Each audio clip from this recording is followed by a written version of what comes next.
అలాగే ఇప్పుడు పిల్లలు వదిలేసి రోడ్డు మీద ఉన్నాం మేము. ఇంటికాడ ఆడతాయి డబ్బులు ఇవ్వకపోతే అది ఊరుకోవట్లేదు. యువతలు మనం తాగకపోతే మనకు అవ్వట్లేదు. ఎందుకు తాగడం? మీరంటే ఉద్యోగస్తులండి, మీరు తాగకూడదు. మేము కష్టపడిన వాళ్ళు. మా ఊళ్ళు ఎందుకు మా పని మీరు చేయగలరా? మా పని మీరు చేయగలరా? మేము ఒక గంప ఎత్తితే ఒక గంపకు 30 రాళ్ళు వేస్తాం. ఇటుకు రాయి అది పెట్టుకుని స్టీర్ ఎక్కాలి. ఎక్కుతావా? ఎక్కలేవు.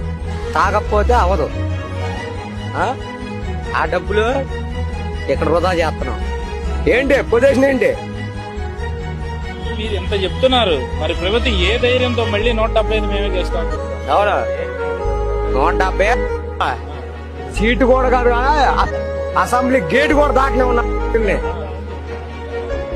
అంతే దొంగతనంగా వేసుకున్న ఓట్లు కాదు, క్వాలిటీగా రమ్మను.